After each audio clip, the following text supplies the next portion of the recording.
Hello students, आपका PHP में स्वागत है। मेरा नाम नाजिम खान है। आज हम कक्षा 10वीं का सामाजिक विज्ञान का सेकंड चैप्टर इतिहास का, जिसका नाम है भारत में राष्ट्रवाद, यह सेकंड पार्ट है। बेटा, उससे पहले हमने पहले पार्ट में देखा था गांधी जी भारत कैसे आए और कहाँ से आए, कब क्या हुआ और कैसे गांधी जी ने सत्याग्रह चलाया और वो देश में कैसे पॉपुलर हुए।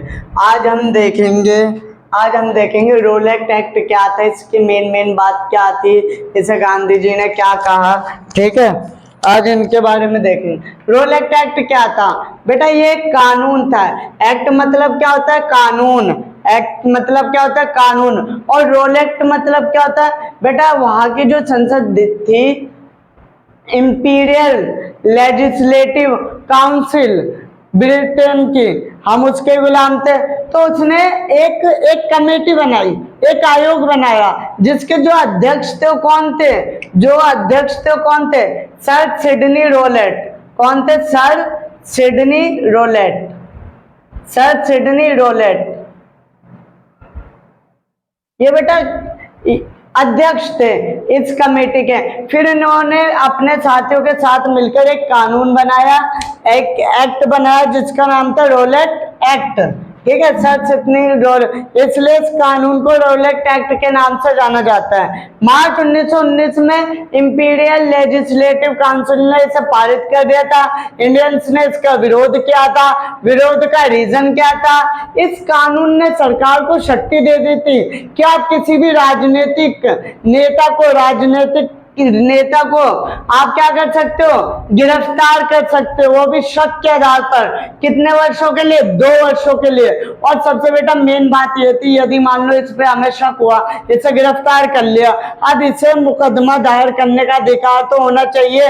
क्या वाकई में इसने वो जुर्म किया था जिसके लिए इसे गिरफ्तार किया गया?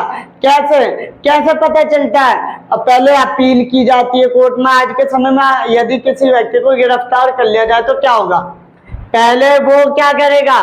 कोर्ट में अपील करेगा, वकील ढूंढेगा और वकील के माध्यम से अपनी दलीलें पेश करेगा।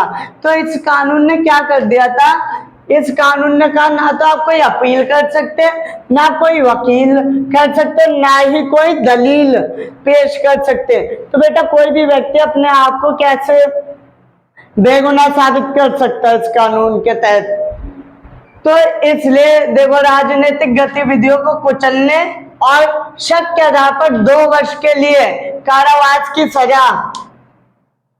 और इसमें भी मैंने बताया ना अपील की इजाजत थी, ना कोई वकील की इजाजत थी और ना ही कोई दलील की। इसलिए इसे ना अपील, ना वकील और ना ही कोई दलील वाला कानून कहा जाता है। गांधी जी ने कहा ये कानून तो बहुत बेकार है, ये तो एक तरीके से काला कानून है। कौन सा कानून है? काला कानून। किसने कहा? गांधी जी ने। किस कानून को कहा? रोलेट एक्ट को। कब पारित हुआ? मार्च 1919 में। क्या मकसद था? राजनीतिक कैदियों को बिना शक के आधार पर 2 वर्ष के लिए जेल में बंद कर देना, उनकी ना कोई अपील सुननी, ना उन्हें कोई वकील देना और ना ही कोई उनकी दलील सुननी। जब यह कानून लागू हुआ तो इसके तहत दो राजनीतिक कैदियों को मुख्यतः, बहुत सारे वैसे स्थानीय जो नेता थे उन्हें बहुत सारे, लेकिन 2 मेन नेता थे। कौन कौन से? डॉक्टर सत्यपाल और सैफुद्दीन किचलू। ये हम आगे देखेंगे। अब गांधी जी ने फैसला लिया, मार्च में कानून बना, गांधी जी ने फैसला लिया। मार्च के बाद अप्रैल आएगी, 6 अप्रैल को हम क्या चालू करेंगे?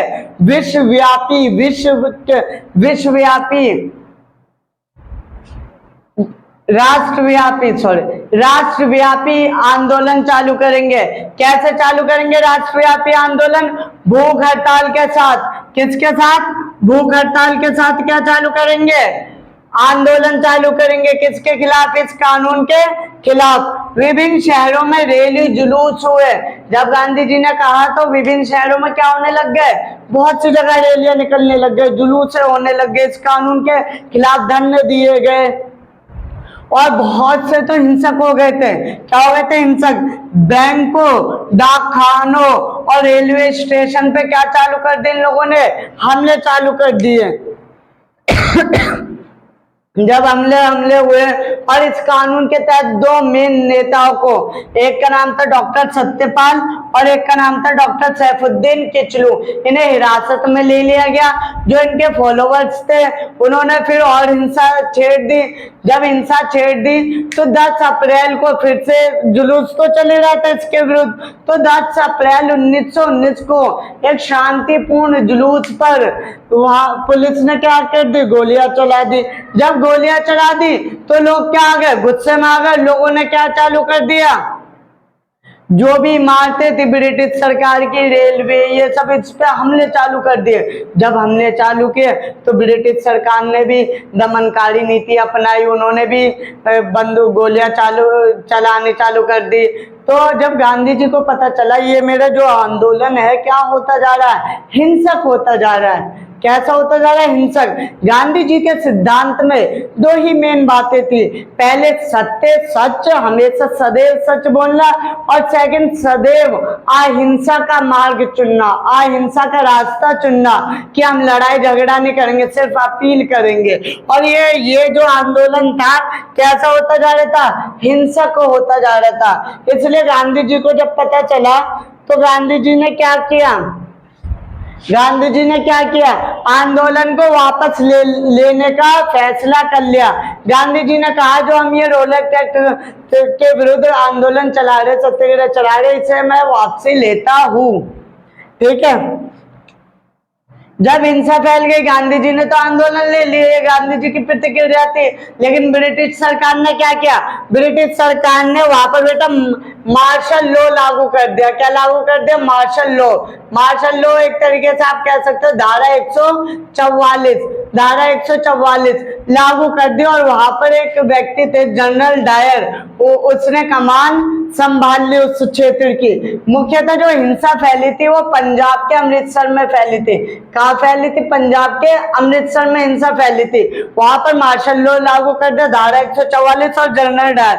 आपको पता है व्यक्ति जब इकट्ठे होते तभी कुछ ऐसी बातें होती है, तो इन्होंने धारा 144 लागू कर दी। धारा 144 या फिर मार्शल लॉ में क्या था, लोगों को एक जगह पर इकट्ठे होने की अनुमति नहीं थी। क्यों नहीं थी, यदि लोग जमा होंगे तो उस समय तो आजादी के लिए बात चल रही थी, तो ब्रिटिश सरकार के खिलाफ क्या करेंगे, बातें करेंगे, क्या प्लानिंग करेंगे।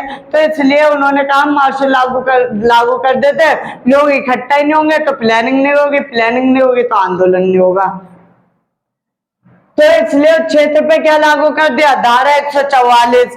अब 10 अप्रैल के बाद आ गया 3 दिन बाद 13 अप्रैल, एक ऐतिहासिक दिन, 13 अप्रैल 1919, 13 अप्रैल 1919। बेटा इसमें क्या हुआ था, देखो 10 अप्रैल के बाद तो आपको पता है क्या लागू थे, धारा 144, लोगों को इकट्ठा होने की अनुमति नहीं थे। और उससे पहले दो नेताओं को, डॉक्टर सत्यपाल और सैफुद्दीन किचलू को अरेस्ट कर रखा था। इनके जो फॉलोवर्स थे वो क्या थे, गुस्से में थे और हिंसा वैसी फैली हुई थी। अब 13 अप्रैल को अमृतसर के अंदर एक बाग था, अमृतसर के अंदर, अमृतसर कहाँ है, अमृतसर का है पंजाब में, कहा है पंजाब में अमृतसर है। ठीक है। एक बाग था यहाँ पर, कौन सा बाग था, कौन सा बाग था, जलियावाला बाग। कौन सा बाग था, जलियावाला बाग, जलियावाला बाग। यहाँ पर जो बाग था बेटा वो कैसा था, देखना आप, एक पिक्चर बेस्ड सरदार उधम सिंह, उसमें बहुत अच्छे तरीके से दिखाया गया कि कैसे बाग था, वहां पर कैसे जनरल डायर आया और क्या क्या किया। ठीक है। जलियावाला बाग बेटा ऐसा था। आप कुल मिला के एक ही मेन रास्ता था, चारों तरफ से क्या था, बंद था, चारों तरफ से क्या था, बंद था। और जो दीवारें थी ऊंची थी और यहाँ पर कुआं था। ठीक है बेटा।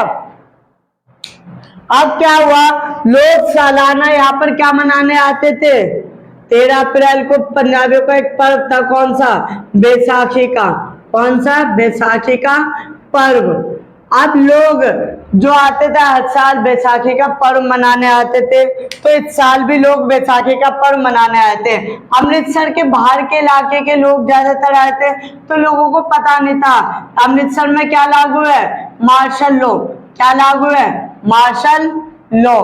लोगों को इकट्ठा होने की अनुमति नहीं थी। ये बात लोगों को, आसपास के गांव वालों को नहीं पता थी, और लोग आए, लोगों ने क्या चालू कर दिया, लोगों ने क्या चालू कर दिया, पर्व मनाना चालू कर दिया। क्या मनाना चालू कर दिया, पर्व मनाना चालू कर दिया।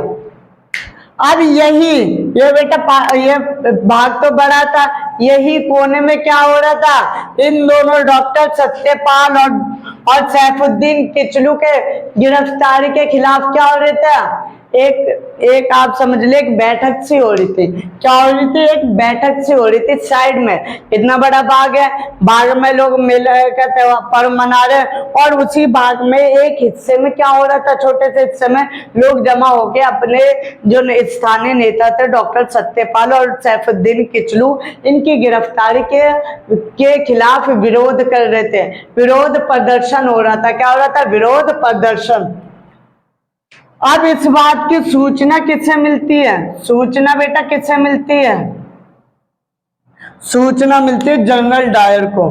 कैसे मिलती है, जनरल डायर को। अब जनरल डायर को जब सूचना मिलती है, तो जनरल डायर वहां आ जाता है अचानक से अपने हथियारबंद सैनिकों के साथ। किसके साथ, हथियारबंद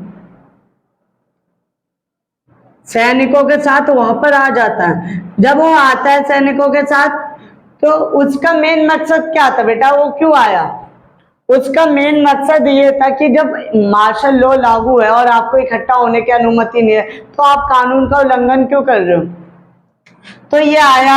अब ये मेन जो गेट था इसमें से आया, और इसने सारे एग्जिट पॉइंट क्या करवा दिए, सारे एग्जिट पॉइंट बंद करवा दिए, और अपने सैनिकों को लाइन से बिठा दिया, अपने सैनिकों को लाइन से बिठा दिया, और अंधाधुंध उन पे क्या चलवा दी, गोली। अंधाधुंध क्या चलवा दी, गोली चलवा दी, गोलियां चलवा दी। बेटा बहुत से लोग तो कुएं में कूद गए थे जान बचाने के लिए। अंधाधुंध गोलियां चलवा दी, और सैकड़ों लोग मारे गए, सैकड़ों लोग मारे गए बेटा उसमें, क्योंकि मेले में बहुत सारे लोग थे, सैकड़ों लोग मारे गए। अब इसी कांड को हम कौन से नाम से जानते हैं, जलियांवाला बाग हत्याकांड। कौन से नाम से जानते हैं, जलियांवाला बाग हत्याकांड। अच्छा, जो जनरल डायर था इसका मकसद क्या था, इसका उद्देश्य क्या था, मकसद क्या था, ये जो सत्याग्रही है, क्या सत्याग्रहियों के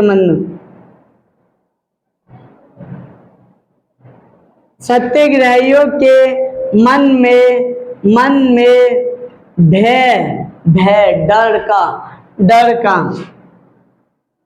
भय का भाव पैदा करना चाहता था। क्या भाव पैदा करना चाहता था,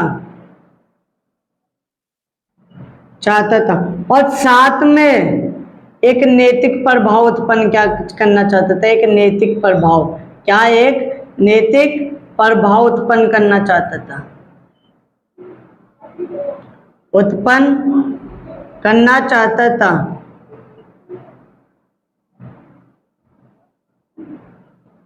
बेटा आपको पता है इसका ये था, इसका मेन जो मकसद था ये था कि जब मार्शल लॉ लागू किया है, तो क्या लोगों के अंदर से डर निकल गया, हमारे मार्शल लॉ लागू करने के बावजूद लोग इकट्ठे हो रहे, इसका मतलब इनके जहन से डर निकल चुका है। तो जनरल डायर ने बाद में जो रीजन दिया, वो ये रीजन दिया कि मैं सत्याग्रही को मन में, दिमाग में, एक जहन में एक डर पैदा करना चाहता था, और एक नैतिक प्रभाव, मॉरल इफेक्ट छोड़ना चाहता था, कि अगर कानून बने तो उस कानून को तोड़ा ना जाए। ये उसने रीजन दिया था। तो बेटा इस घटना को किस नाम से जाना जाता है, इस घटना को किस नाम से जाना जाता है, जलियांवाला बाग हत्याकांड। किस नाम से, जलियांवाला बाग हत्याकांड। ठीक है, जलियांवाला बाग हत्याकांड क्यों नाम से जाना जाता है, आप इसमें देखिए कौन से बाग में हुई थी, कौन से बाग में हुई थी, जलियांवाले बाग में। कौन से बाग में हुई थी, जलियांवाले बाग में क्या हुई थी, हत्या हुई थी, हत्या। और ये कांड था एक हत्याकांड, तो इसलिए इसे जलियांवाला बाग हत्याकांड। बाद में जाके एक व्यक्ति था जिसका नाम था सरदार उधम सिंह। क्या नाम था, सरदार उधम सिंह, सरदार उधम सिंह। इन्होंने बदला ले लिया था जनरल डायर को मारकर, ठीक है, इन्होंने बदला ले लिया था जलियांवाला बाग हत्याकांड का। हालांकि ये जनरल डायर को नहीं मारा था, वो इसका भी सीनियर था जनरल डायर, उसे मारा था। ये तो पहले ही मर गया था, अपने आप ही मरा था ये, ठीक है। तो अब बेटा हमने जलियांवाला बाग हत्याकांड में, आशा करता हूं आपको समझ में आ गया होगा। 13 अप्रैल 1919 को पंजाब के अमृतसर के जलियांवाला बाग में लोग बैसाखी का पर्व मनाने आए थे, क्योंकि आसपास के गांव वाले लोग थे, तो लोगों को ये पता नहीं था कि यहाँ पर मार्शल लॉ लागू, इकट्ठा होने की अनुमति नहीं है। तो लोग इकट्ठा हुए, और दूसरी तरफ पार्क में क्या चल रहा था, डॉक्टर सत्यपाल और सैफुद्दीन किचलू के खिलाफ गिरफ्तारी के खिलाफ विरोध प्रदर्शन चल रहा था। जब ये बात किसी ने जनरल डायर को बताई, तो जनरल डायर वहां पर आ गया और अपने हथियार बंद सैनिकों के साथ आया। वो वहां पे आते उसने सारे एग्जिट पॉइंट बंद करे और भीड़ पे अंधाधुंध गोलियां चला दी, जिसमें सैकड़ों लोगों की जान चली गई। और जब सैकड़ों लोगों की जान गई, तो इसने बाद में रीजन दिया कि मैं जो सत्याग्रही थे वहां पर उनके जहन में दहशत पैदा करना चाहता था और विस्मय का भाव पैदा करना चाहता था और एक नैतिक प्रभाव उत्पन्न करना चाहता था। अब हम देखेंगे जलियांवाला बाग ये हत्याकांड हो गया, लोगों की क्या क्या प्रतिक्रिया थी। नेक्स्ट पेज पे हम ये देखेंगे, तब तक के लिए आप स्क्रीनशॉट ले लीजिए। बेटा अब आपने देख लिया था पहले कि जलियांवाला बाग हत्याकांड क्या था, कैसे हुआ। अब उसके बाद लोगों की क्या प्रतिक्रिया थी। एक्शन तो हो गया, अब रिएक्शन क्या था। एक्शन का रिएक्शन होना बहुत जरूरी था, तो रिएक्शन था क्या, क्या इफेक्ट पड़े। पहले तो लोगों को जब ये घटना हुई तो लोगों को पता चला कि हाँ जलियांवाला बाग में जनरल डायर ने क्या किया, लोगों को बेरहमी से गोलियां चलवा दी। तो लोग पहली प्रतिक्रिया क्या थी, बहुत से जो शहर थे उन्होंने जो लोग थे वो क्या आ गए, सड़कों पे आ गए। उन्होंने कहा भाई हम इनकी तानाशाही बर्दाश्त नहीं करेंगे, और उन्होंने आके क्या करना चालू कर दिया, हड़तालें करना चालू कर दिया, आंदोलन दोबारा से चालू कर दे।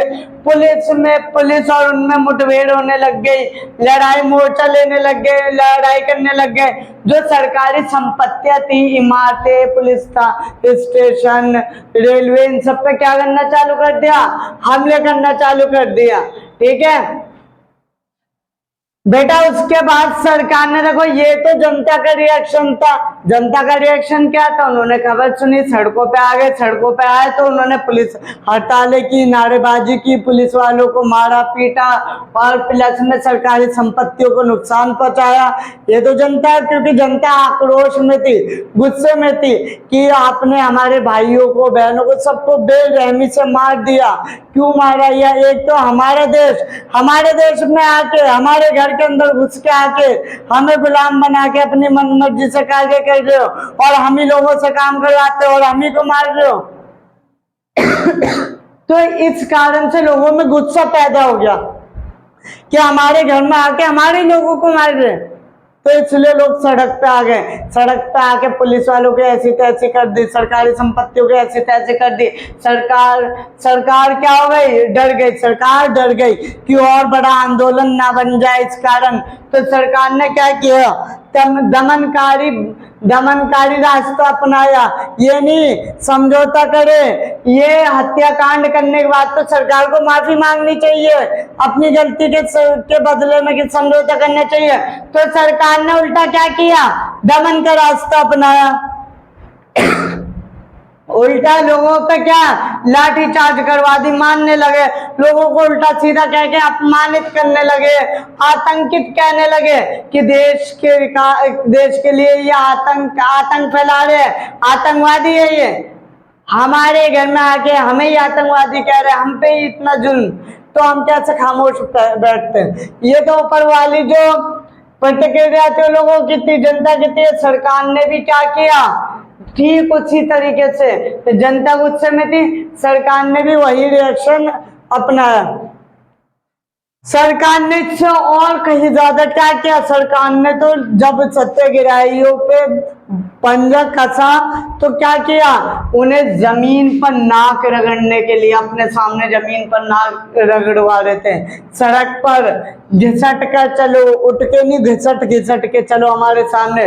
और जो तुम्हारे अंग्रेज ऑफिसर है, बड़े बड़े अंग्रेज साहिब है, उन्हें क्या पेश करो, सलामी पेश करो। सलाम करो किसे, साहिबों को, जो बड़े बड़े अंग्रेजी ऑफिसर है, सलामी पेश करो, नाक रगड़ो हमारे सामने और घिसट के चलो। और इतना अपमान किया और हमें क्या कहा, आतंकित। देख रहे हो कितनी हिम्मत थी उस समय हमारे देश में आके हमारे साथ बदसलूकी करके, हमें उल्टा सीधा कह के, हमारे भाइयों को गोली मार के, उल्टा माफी मांगे, उल्टा और दमनकारी तरीका अपना रहे हैं। इससे काम नहीं चला तो क्या चालू कर दिया, लोगों को कोड़े मारने लगे। और यहाँ तो कोड़े तो चलो ठीक है, यहाँ तक कि गांवों पे तो बम बरसाने चालू कर दिए। एक जगह थी पंजाब में गुजरावाला, उसमें गांव, तो उन गांवों पे क्या कर दिए, बम बरसाने। अब ये आंदोलन अब सोचिए कितना चल रहा, कोड़े बंदूके इतना हिंसक हो गए, जनता भी डर से और सरकार भी कोड़े मारे, बम तक बरसा रही है। गांधी जी को पता चला मेरा जो रोलेक्स सत्याग्रह था वो क्या होता जा रहा है, हिंसक। तो गांधी जी ने देखा कि हिंसा ज्यादा फैलती जा रही है, तो गांधी जी ने कहा मैं आंदोलन ले लेता, लोग चले जाएंगे तो हो सकता है मैटर दब जाए। तो गांधी जी ने क्या किया, अपना जो आंदोलन चलाया था वो क्या कर लिया, वापसी ले लिया गांधी जी ने कि मैं आंदोलन वापसी लेता हूँ, हिंसा फैल ली है। तो बेटा ये सब जलियांवाला बाग हत्याकांड के प्रभाव थे। प्रभाव क्या होता है, इफेक्ट। अगर कोई काम हुआ तो उसका क्या इफेक्ट पड़ेगा, जलियांवाला बाग हुआ तो उसके बाद क्या क्या हुआ और किसके कारण हुआ, जलियांवाला बाग हत्याकांड के कारण ये सब कुछ हुआ। ठीक है, तो ये पार्ट यहीं पे समाप्त होता है बेटा। यदि आपको पसंद आई हो वीडियो तो लाइक करें, अपने दोस्तों के साथ शेयर करें, कोई क्वेरी है तो कमेंट करें और चैनल को जरूर सब्सक्राइब करें।